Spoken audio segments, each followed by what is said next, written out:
ايه يا حلوين، مش عايزين تلحقوا موسم المانجا قبل ما يمشي بوصفة لذيذة زي دي؟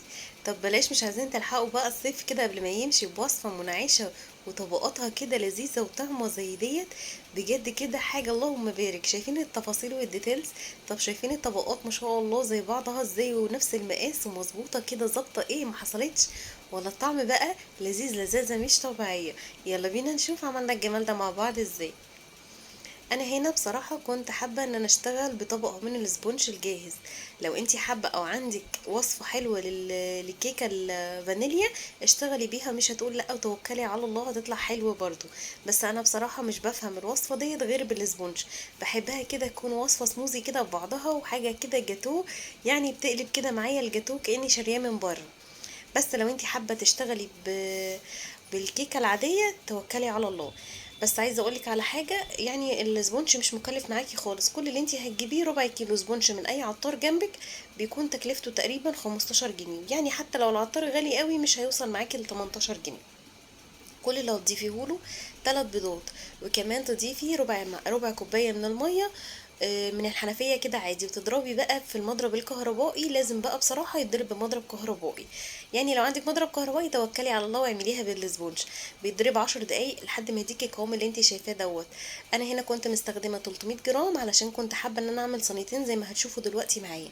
بس انت لو هتعملي صينيه واحده زي اللي شفتيها في اول الفيديو كفايه عليكي قوي ربع كيلو. دخل السبونج معايا الفرن، فرن ساخن مسبقا درجة حرارة 200 او 250 لان سمكه رفيع. فانا لازم ادخله على فرن عالي او درجة حرارة عالية علشان ما ينشفش معايا. بياخد معايا 10 دقايق بالظبط وبيطلع معايا زي ما انتي شايفة كده اللهم بارك. بقطعه بقى في البايركسات بتاعتي. بصوا بقى انا هنا بقى معايا، يعني حطيت تقريبا التلت والتلتين. بصوا بقى قوامه عامل ازاي، لان دخلته في درجة حرارة صح وما سبتوش في الفرن كتير. قسمت كده السبونج بتاعي على البايركسين زي ما انتوا شايفين. عشان كده قلتلك لو عايزه تعملي صينيه واحده كفايه عليكي قوي ربع كيلو سبونج جاهز على 3 بيضات، وهيبقى معاكي بالقوام اللي انت شايفاه ده. وتبتدي بقى تشربي بالميه. انا هنا كنت بصراحه عندي معلقه كده من العسل الابيض، فحطيت عليها ميه وابتديت اشرب بيها. تقدري كمان معلقتين سكر على ربع كوبايه من الميه وتشربي بيها، مش هتقول لا برضه. وننزل بقى عليها بالكريمه، وما تتخضيش اقولك دلوقتي الكريمه دي عملناها ازاي، بس هي كده مقاطع سابقه بعضها. علشان بقى نعمل الكريم عايزين بولة فيها 4 معالق من السكر وقابلين للزيادة. لو انتي حابة هتدوقي بعد كده وممكن تزودي كمان معلقتين او معلقة. مية متلجة جاية كده من الفريزر، وهبتدي انزل بيها فوق السكر وهضرب كده بالمضرب الكهربائي. ولازم برضو هنا يكون في مضرب كهربائي. وعايزة كمان كوباية من الكريم جانتيه، وزن الكوباية ديت بيكون تقريبا 100 جرام. وهضرب بقى كل الكلام ده مع بعضه كده. انا هنا علشان واخده ايدي واخده على الكريمه، فانا بشتغل كده بالويم في الميه، يعني بضيف فيها كده حبه حبه لحد ما بحصل على القوام اللي انا عايزاه. بس انتي لو اول مره تشتغلي كريمه، كل اللي انتي هتضيفيه كل كوبايه من الكريمه هتضيفي لها كوبايه ونص من الميه. ممكن توصل معاكي لكوبايتين، بس لو نوع الكريمه يكون كويس معاكي طبعا بيرجع لنوع الكريمه. بعد ما بتوصل معايا بقى القوام اللي انت شايفاه ده، بتاخد معايا حوالي في المضرب كده 5 دقايق ضرب، وهتوصل معايا للقوام اللي انت شايفاه ده. افردها بقى في البايركس بتاعي، واهم حاجه عندي ان الكريمه تكون ملامسه لحواف البايركس وما تكونش سايبه اي فراغات ما بين الكريمه وما بين البايركس.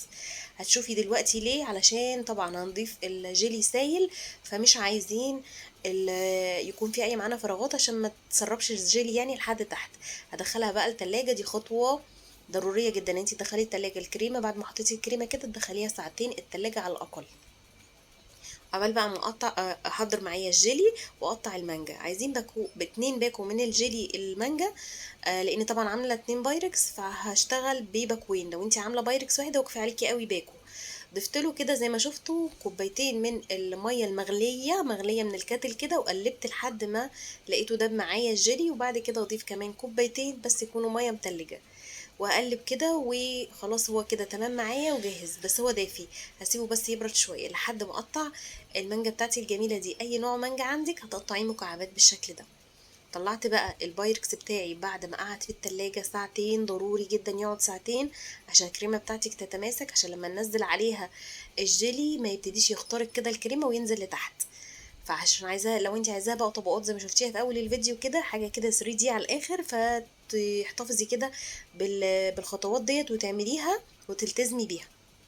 بعد ما ضفت المانجا هضيف كمان الجيلي، بس هكون حاطه كده معلقه تحت الجيلي عشان طبعا ما يخترقش معايا في الكريمه من تحت. بس اهم حاجه الجيلي بتاعي بارد تماما.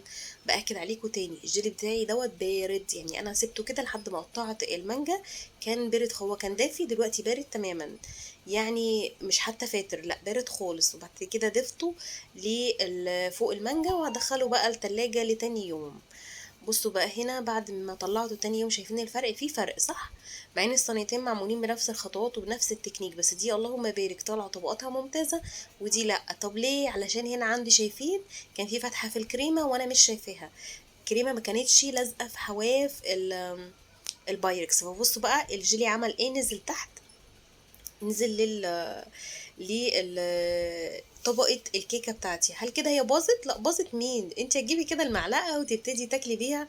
وعلى رأي ابني يا ماما لذيذة جدا، لان الكيكة تحت بايشة بوشان من الجيلي بتاعي. هاخد بقى كده الصينية بتاعتي على ايدي كده وابتدي بالمعلقة واكل فيها. وانتي بقى اوعي تخرجي من غير ما تحطي اللايك.